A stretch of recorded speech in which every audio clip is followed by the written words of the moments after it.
Hey, I'm Org, and in this video I'm going to review the US Navy Tier 3 destroyer, the Wickes. If you've seen my Sampson video, you will know that I'm not a fan of the US Tier 2 destroyer. There will be a link to that review down in the description below. Sadly, I don't consider the Wickes at Tier 3 to be much of an improvement over the Sampson. It's really just another ship that you have to go through until you get to the decent US destroyers. The Wickes-class was one of the most produced classes of destroyers in history. They were a First World War design and the second of the flush deck classes of destroyers.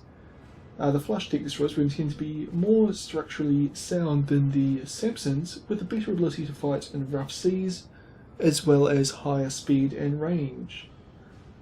These goals were more or less achieved. The Wickes-class were faster and could turn slightly better than the Sampsons.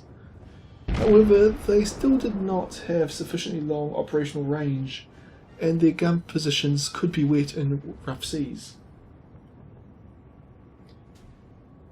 Nevertheless, the need for destroyers was so great that in 1916 the US government ordered 50 of these ships, followed by another 61 shortly after.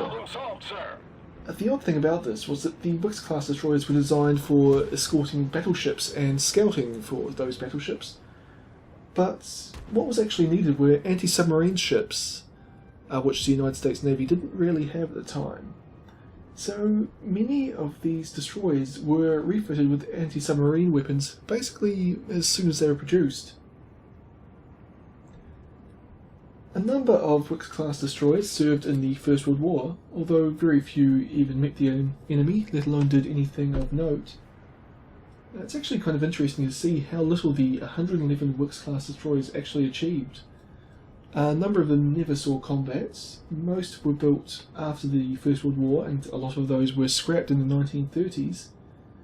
The US destroyers arrived too late in the First World War to fight German surface forces, and were poorly suited for the anti-submarine work that they were actually used in. Well, to be honest, probably every ship in the First World War was bad at anti-submarine work, so they weren't alone in that, and they were probably good there as a deterrent. Anyway, by the time the Second World War came along, they were a very old design that was largely relegated to secondary duties or converted into fast transport ships. However, a few of the Wickes-class did do some damage to the enemy, damaging enemy submarines and shooting down aircraft. A large number of the Wickes-class were transferred to the Royal Navy and the Canadian Navy during the Second World War, which provided a much-needed boost to their anti-submarine patrols. The most famous of these ships was the Hms Campbeltown, which was formerly known as the USS Buchanan. This ship was received by the Royal Navy in 1914 and was considered barely usable by the British. It was sent to the Dutch Navy briefly, but they returned it in 1941, so the British started using the Campbeltown in anti-submarine patrols. However, the Campbeltown's moment of glory came in 1942. The British were planning a commando raid on the port of St. Nazaire, and they needed a destroyer for the job, one that they wouldn't mind if it was sunk. The Campbeltown was the perfect ship for that job. Basically, the story goes that in 1942 the British were very concerned about the Torpedoes, the newest German battleship, and particularly the damage it could do if it broke out into the Atlantic shipping lanes. However, they realised that the Germans only held because it was a French dock, one dock on the Atlantic coast that was capable of repairing the Torpedoes should it be damaged.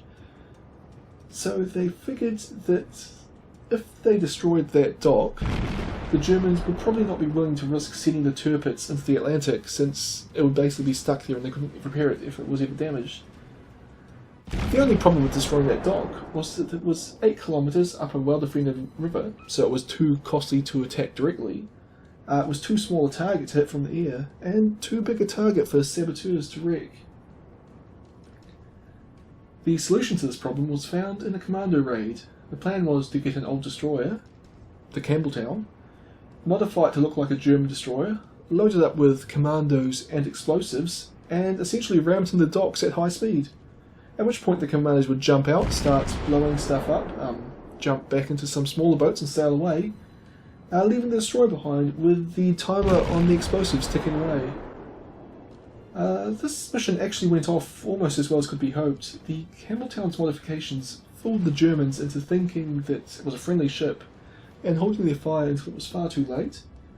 The dock was rammed and the later explosion destroyed it, well, for the duration of the war. The downside was that only about a third of the soldiers and sailors involved in the raid actually made it back to Britain.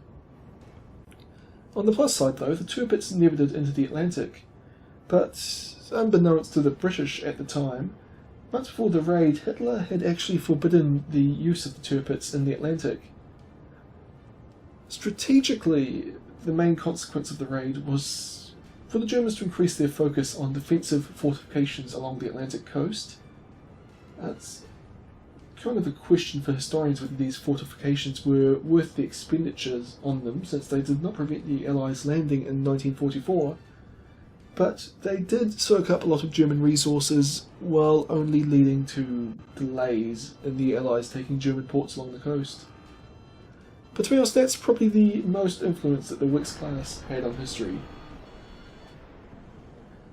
As I run aground, I will say that in World of Warships, the Wickes is an improvement over the Sampson, but not a very big one, at least not in my opinion. I would argue that it's actually a much more fragile ship than the Sampson. It has fewer hit points than the Tier 2 ship, and is spotted from much further away. However, it's very fast and manoeuvrable, which...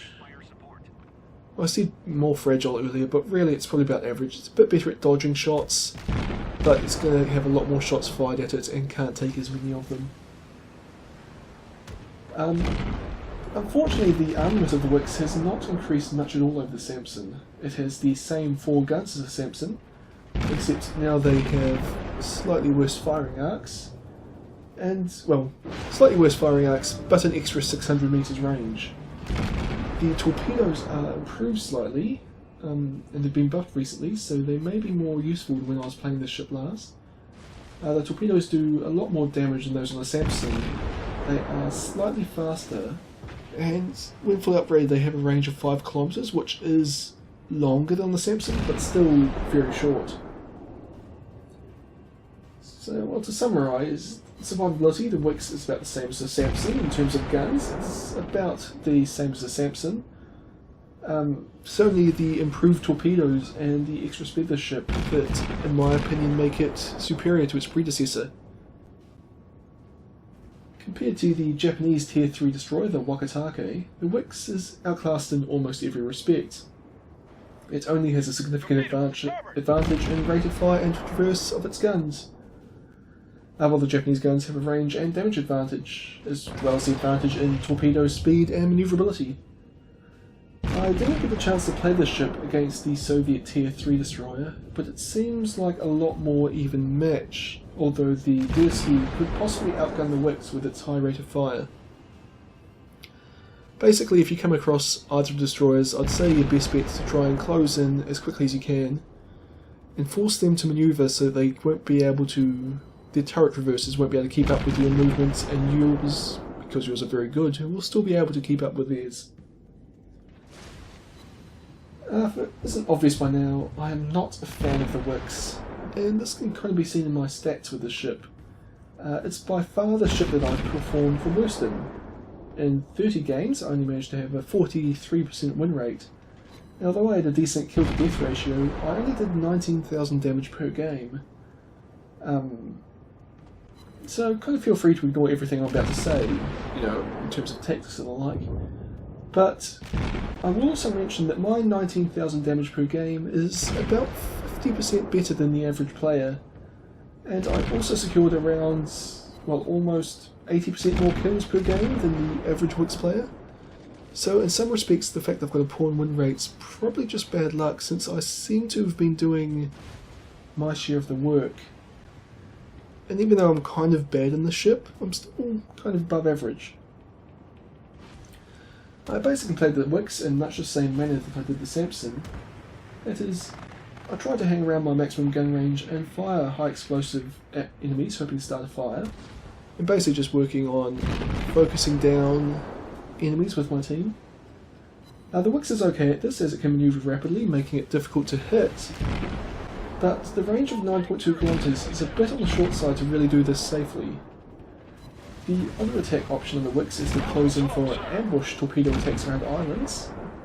I was constantly looking for opportunities to ambush my enemies, but to be honest I wasn't actually very successful at this.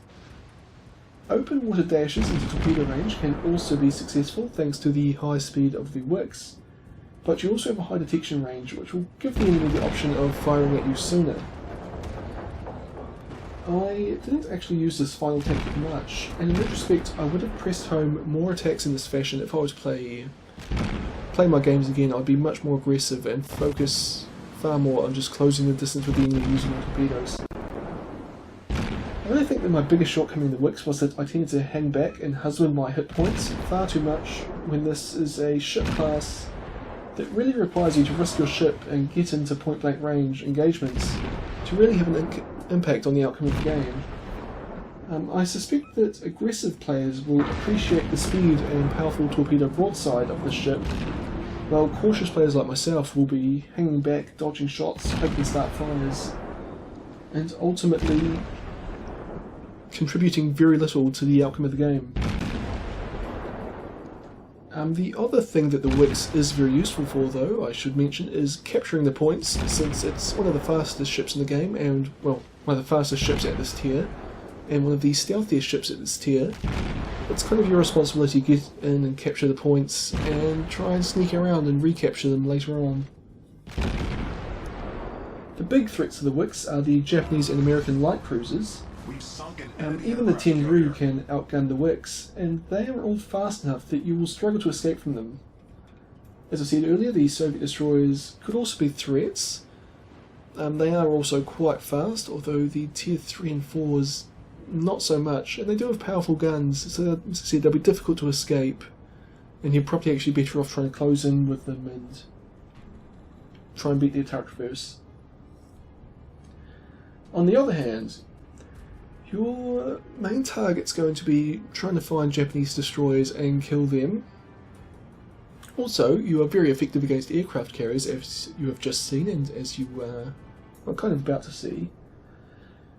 It's also kind of good to engage low-tier battleships, although there is a caveat with that, in that because your guns are very small, you won't actually do a lot of alpha damage to them.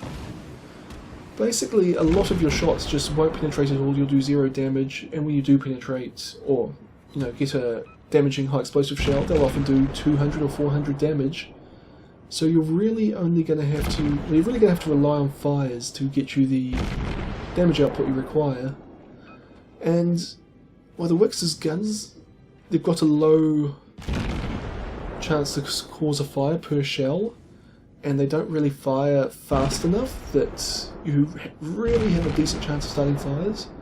So it's kind of important, if you're engaging enemy battleships in that fashion, that you've either got to recognise that you're only there to annoy them and try to get them to focus at you when your team move into a position to kill them, or that you're just adding supporting fire to your team's cruisers who are hopefully also bombarding with high explosive, and hopefully whatever fires you get will be effective because your enemies have either started fires or will start fires after yours is put out. But still, firing at low tiered battleships is still very fun because they'll shoot back at you and they probably won't hit you. Probably the thing that I like best about this ship though is that it leads to the Clemson, which is a very powerful ship and very fun to play. As I die to those aircraft carriers torpedo bombers, and unfortunately that carrier is about to dodge my torpedoes. It followed me a bit, I fired my torpedoes to its left, and then it turned to the right. Which, well played carrier, and probably deserved it to be honest. So the game you've just seen, it's kind of how I played the Clemson just in the my general strategy, I didn't take very much in the way of risks. I generally stay at long range, focused on staying alive as long as I can and keeping my guns in the game as long as I can, but didn't really close in to actually do significant damage to the enemy until the final moments of that match there when I was chasing down the 2 enemy aircraft carriers. And essentially I only did that because I knew I could do so safely. This game, I start off in a similar fashion, but I do get more aggressive later on. So you see initially I've gone to the typical destroyer place on the, it's called the Big Race map, and we're firing away at this Tenru here who's run aground.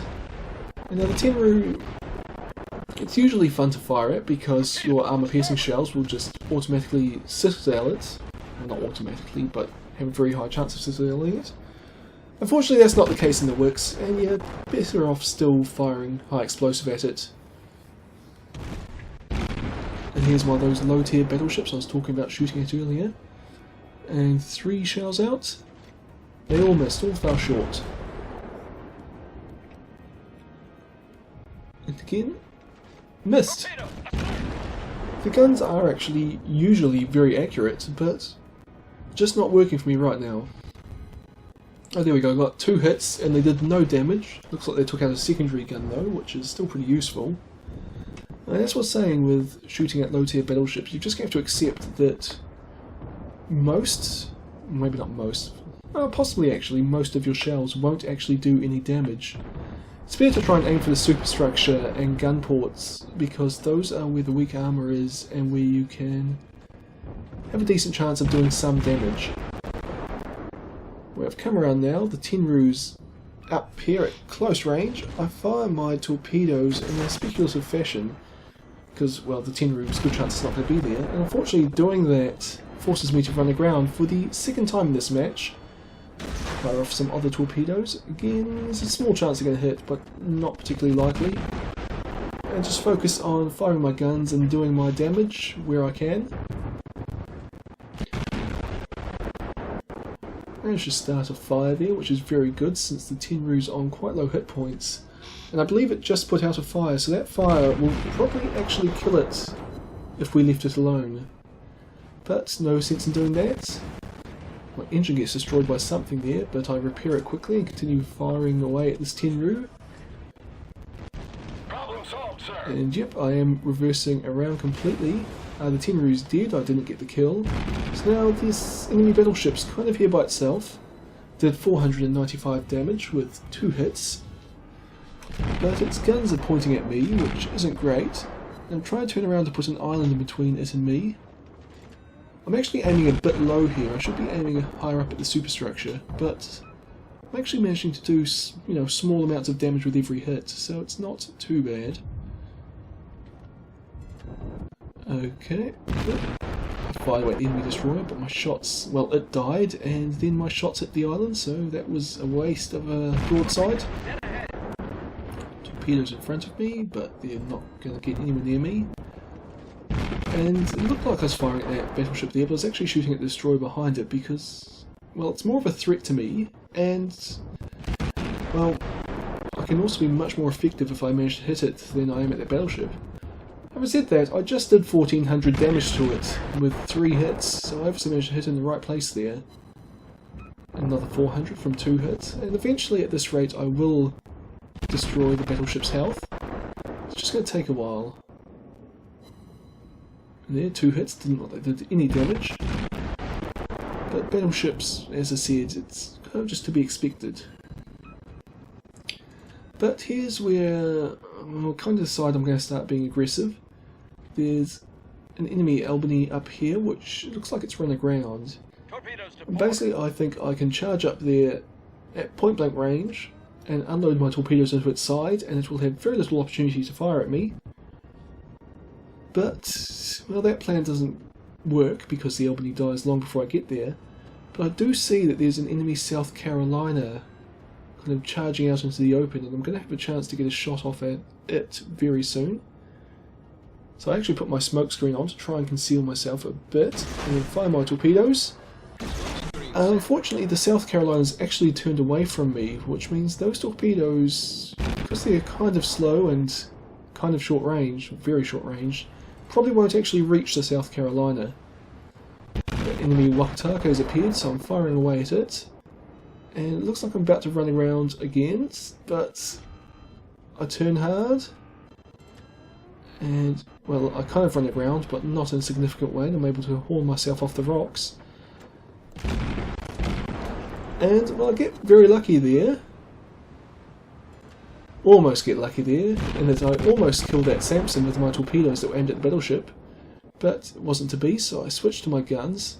I could actually fire my torpedoes at it, but I want to dodge its torpedoes first, which I do fairly easily. And now I know it's at my mercy, and I think I can basically just finish it off with my guns without too much difficulty here. And this little engagement with the Sampson, while I've closed in on it, I've also been closing in on the enemy battleship, which I believe is now firing at me with its secondary guns. Sampson's fired more torpedoes at me, but I switch focus to put some torpedoes into the South Carolina at point blank range, and then turn around. Well, I've had my engine destroyed, but I'm able to repair it quickly. And there's the South Carolina gone, and a devastating strike. Swing back around, and finish off the Sampson to get my double strike.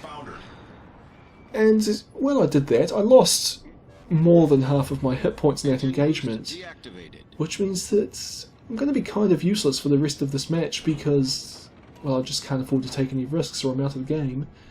But on the other hand, I did actually manage to take down 2 ships just by being aggressive and just kind of ignoring, well, perhaps not ignoring, because I did make some effort to minimise the damage I took, but really just figuring that I'd be willing to trade some of my hit points for an opportunity to sink that battleship and wreck that destroyer. Another Albany's appeared behind me, and I'm going away from it because I know, well, if occasionally you'll come across one with a captain with the range boosting skill, but normally they've only got about a 6 point something kilometre range, and I know that if I get away from it I can fire away at kind of 7 or 8 kilometres range pretty accurately and it won't be able to hit back at me. Actually, it even seems like already I'm out of its gun range because it hasn't returned a shot for a long time. The only downside with this strategy is that it means that it's going to force me out of the cap circle very shortly, but I'm hoping that my team will essentially be able to kill it for me fairly soon. Obviously, at this rate, it's going to take me a very long time to kill this Albany. And well, I could be aggressive and close in and try and kill it, but it would probably do, I'm going to say 500 damage per shot at me, possibly even more, or per hit it gets on me. So it's only going to take probably 4 hits to kill me, and it could probably do that well before I get into torpedo range. So this is actually probably the most effective I can be in this destroyer in this situation, which is to say that it's actually just not really that effective. I mean, the guns fire fast, but there's still only 3 of them on a broadside and they just don't have the damage output to really do any significant damage to enemies. Except for other enemy destroyers who have low hit points and low armour, so you're generally going to do a lot of damage to them. And here's an enemy Wickes. It has a lot more hit points than me, but it's not focusing on me, instead firing away at this cruiser to my front. So I'm able to fire away and get some... It was just a good opportunity to walk my fire into the ship. We have done 500 damage with 1 hit, and the second hit does another 500. And I've come back in range with that Albany behind me, so I turn away slightly, but I'm basically just hoping that I will outrun the Albany very quickly. I've come within torpedo range of the Wickes, but I decided not to use my torpedoes since that friendly cruiser up ahead's actually fairly close. I'm actually doing alright with my guns here, it's just the Albany behind me's a bit of a worry. I start zigzagging to try and make it more difficult for me to hit, but it's not successful, and As I said before, I was just in a situation where I couldn't take any risks, and that Albany hit me 3 or 4 times, and as I said, that was enough for it to kill me. And well, that's kind of the story of the Wickes. I think the way to play it is to be aggressive, like I was in what you saw just earlier, where I took out that battleship and the Sampson. But you've got to recognise that doing that, or those kind of attacks on battleships, you generally lose about half your health. So you can really only do it once a game. And you've just got to pick your moment of when that's an acceptable risk to take for, the opportunities it opens up to you. And otherwise, the Wickes, all you can really do is, well, go for ambush torpedo strikes if you're in the right situation, which they might work. They're pretty low risk, so they're well worth taking if you pull them off well. But if you can't do the ambush shots, your only options are, scouting where you're not firing, but you're just, lighting up the enemy for your team, or capturing the capture points. And other than that, just staying at long range and doing minimal damage to the enemy and being more of a distraction than an actual threat to them. And that's really why I don't like the Wickes. It's just doesn't really have a powerful attack that, unless you time it perfectly so that you spend half your hit points to sink an enemy ship in a moment where it's going to be decisive to the outcome of the battle, there's no real way that you can be that decisive influence on the outcome of the game. Anyway, I hope you've enjoyed this review or found it interesting or informative, and I'll see you all next time.